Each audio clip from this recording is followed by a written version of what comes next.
Before we get into this next story, I'd like to make viewers aware that it does contain some content that viewers may find distressing. Viewer discretion is advised. Unprecedented times have led to some unprecedented Damascene conversions in politics, but none more unlikely than the transition of Russell Brand from an irreverent, loudmouth comedian to conservative influencer. He's always been somewhat of a firebrand. He had previously hosted a YouTube channel called The Trues, in which he had a somewhat left-wing political bent to it. But now his YouTube channel is awash with right-wing conspiracy theories. What is interesting is the timing of his political shift. He first started receiving accusations of being right-wing back in 2022, when he was criticised in the media over his coverage of the coronavirus pandemic. Yet in the background, since 2019, the Times and Sunday Times had been trawling through Brand's past to investigate his history with women and had uncovered some unsavoury stories. The Times story was completed and released in 2023 alongside a documentary from Channel 4 Dispatches, which laid out their findings. Just a few months before, Russell Brand announced to the world that he'd become a born-again Christian and subsequently baptised in the Thames by Bear Grylls of all people, which does seem to me to be convenient timing for someone to discover the route to eternal salvation. And it's one of the key stories that was uncovered by the Times alongside Channel 4 Dispatches that Brand himself spoke about candidly with Megyn Kelly on her podcast. In Europe and in the United Kingdom where I'm from, the age of consent is 16, and I did sleep with a 16-year-old when I was 30. But when I was 30, I was a very different person. I was a lot younger and I was an immature 30-year-old. Consensual sex, actually, with a variety of people, when there is a strong power differential, as there is when you're a famous man that has the ability to attract women that I had at that time, I think involves exploitation. I think it is exploitative. I recognize that my sexual conduct in the past was selfish, and I did not apply enough consideration, barely any, I suppose, really, to how that sex was affecting other people. Just so everyone is aware at home, this is how one of Brand's 16-year-old sexual partners described the relationship that they had when speaking to Dispatches. He was like, so how many people have you had sex with? And I said, no one. Like, I've never had sex with anyone. And he got an erection straight away. And he was like, oh my God, he's like, my baby, and picked me up and cradled me in his arms like a child and was stroking my hair. And he's like, you're like my little dolly.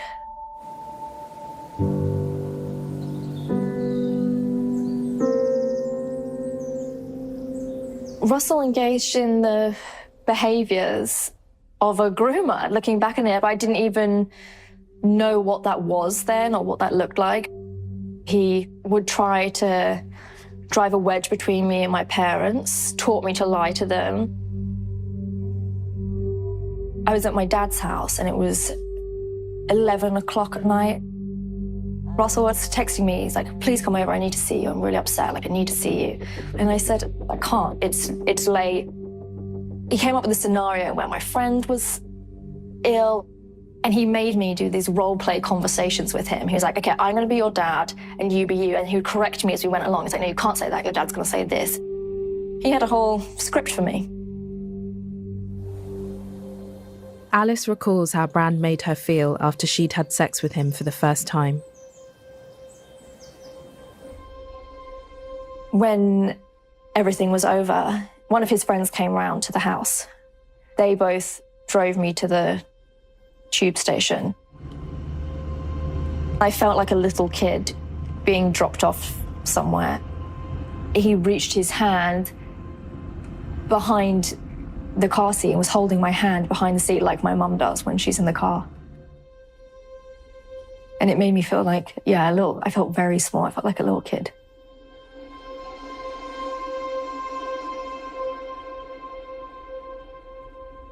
Can I put this? Yeah, of course you can, yeah. Sorry.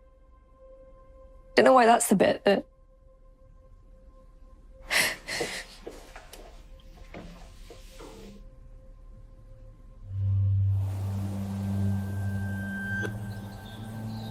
I didn't feel like I could advocate for myself in any way, and I also didn't feel like I could argue with a grown-up.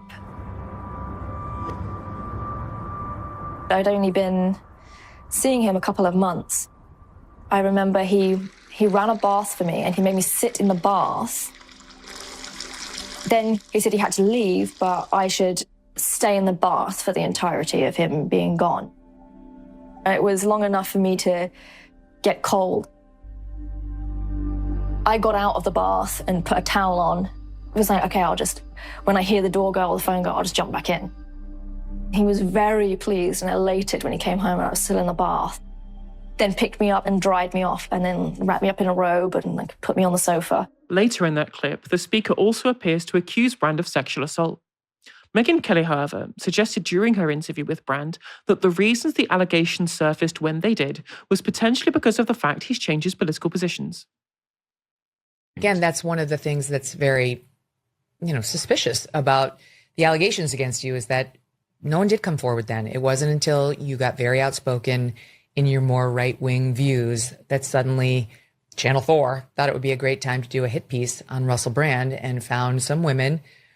I mean, it'd be the equivalent of like going around and finding all the women who had slept with John Bon Jovi and saying, do you ever have anything that didn't feel 100%, It's just when you go to a man who's been as exposed as you have, like a rock star, as you were describing, if you really, really, really lift up every sheet and kick every tire, you may find some women who are unhappy about their experiences. I'm not diminishing them. Maybe they're true, whatever. We'll find out at the trial. But maybe they're not true. And maybe this did come up because there was a new agenda when it came to your name, and it was much more interesting to silence you. It is worth noting, too, that Brand himself is currently awaiting trial on charges of 3 counts of rape, 1 count of indecent assault, and 3 counts of sexual assault in relation to alleged offences from between 1999 and 2009. He has pled not guilty on all charges. His first trial is due in June of this year in relation to 5 of those charges. Dahlia, I find it quite interesting, that last clip that we saw there from Megyn Kelly, going, well, these allegations came out just after you had started becoming more conservative, your political positions had changed. But obviously we've seen, given the Times reported, they'd started their investigations from 2019. And it was really during the pandemic from 2000 to 2022 that we saw Russell Brand start to change to the point we have him now, where he is broadly, in my opinion, a conservative influencer.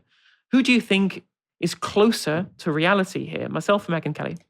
I mean, it's always going to be you, Helena, obviously. Although I almost think it's insulting to you to ask that kind of question because, of course, Megyn Kelly lives on a different planet, to me at least. The fact that Russell Brand these allegations started to become officially publicly recognised because, of course, there had been sort of unofficial rumours swirling for a while and informally, especially within the industry.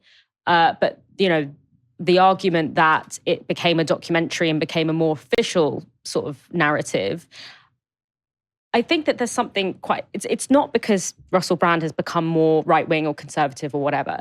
I think that what might be true is that when Russell Brand was in the fold of British television and was making a lot of money for the British entertainment industry, they wanted to protect their prized commodity and so maybe were suppressing and were covering up what was an open secret at the time.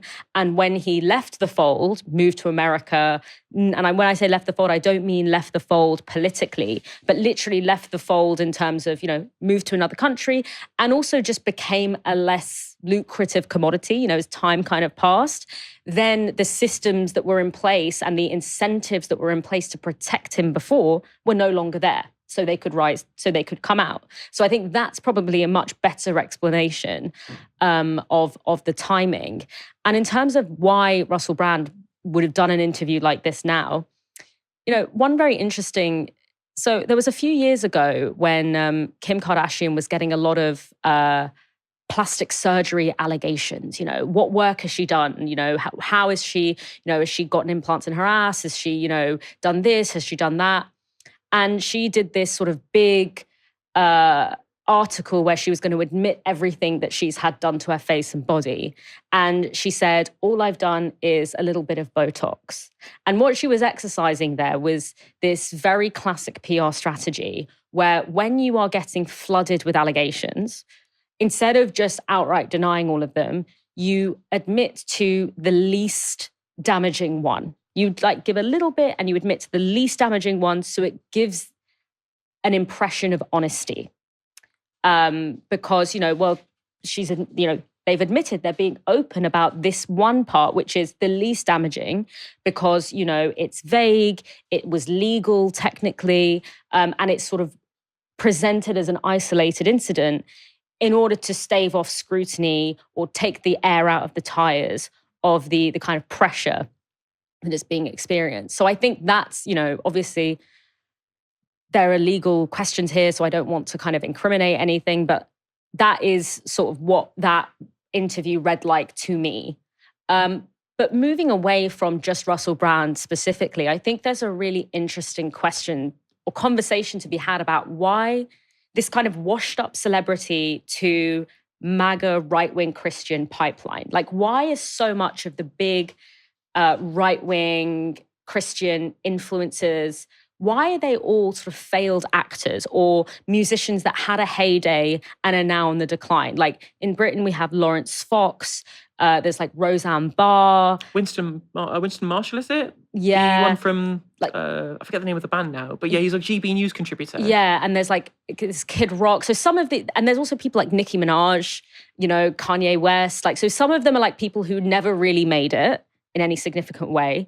And some of them are people who were at the top of their game at one point and kind of are experiencing a bit of a decline. And Naomi Klein, in her book Doppelganger, has this really funny bit where she talks about the formula that you use to predict whether someone's going to go MAGA. And she said it's narcissism plus social media addiction plus midlife crisis divided by public shaming event. And I think that's what we're seeing. I think people who either want to be famous but never quite could get there, or experienced a huge amount of fame and have a perceived decline in that fame, often tend to turn to this right-wing grift space because it's another way to be famous. It's another way to be loved. It's another way to have fans, that you've always wanted or that you maybe once had and you no longer have. The Nicki Minaj question for me is always really interesting because this is a woman who, built her entire world and her entire career off like queer people, Black people, working class people, immigrant people. And now she's sort of turning her back on them. And it's almost because she felt that there was a perceived loss of status because of the emergence of like competing female artists. And she was she was an icon, until she went off the rails. But she was an icon, but she wasn't the young hot thing. There was Doja Cat, there was Cardi B, there were other people who came into the fore.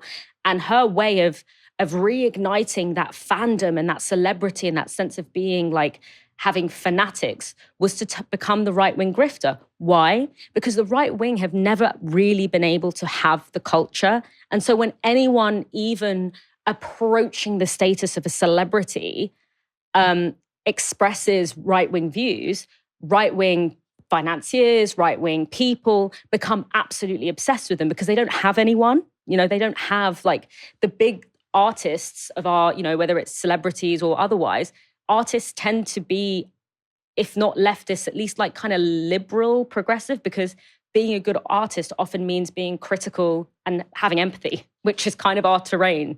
And so I think it's what we're seeing with Russell Brand is, and the question often is asked, does he really mean what he's saying? And I don't even know if that's the question to be asking, because I think what's underneath this is actually something much sadder than like whether or not his opinions changed. But it's like he's just kind of a bit pathetic and just wants to be famous again. I mean, there's a really great video series by a YouTuber called The Cavanacle that I highly recommend checking out, which charts the course of Russell Brand's opinions throughout his career, right? Yeah. So, for example, you take his stance on Israel-Palestine, where he had a very well thought out opinion of the conflict throughout the 2010s when he was more kind of left-wing coded, when he was having meetings with Miliband, for example. A very well thought out, had an understanding of the material basis. And then come October the 7th, and there is a desire by people within his new audience for him to have some kind of take on it. He's like, it's very sad.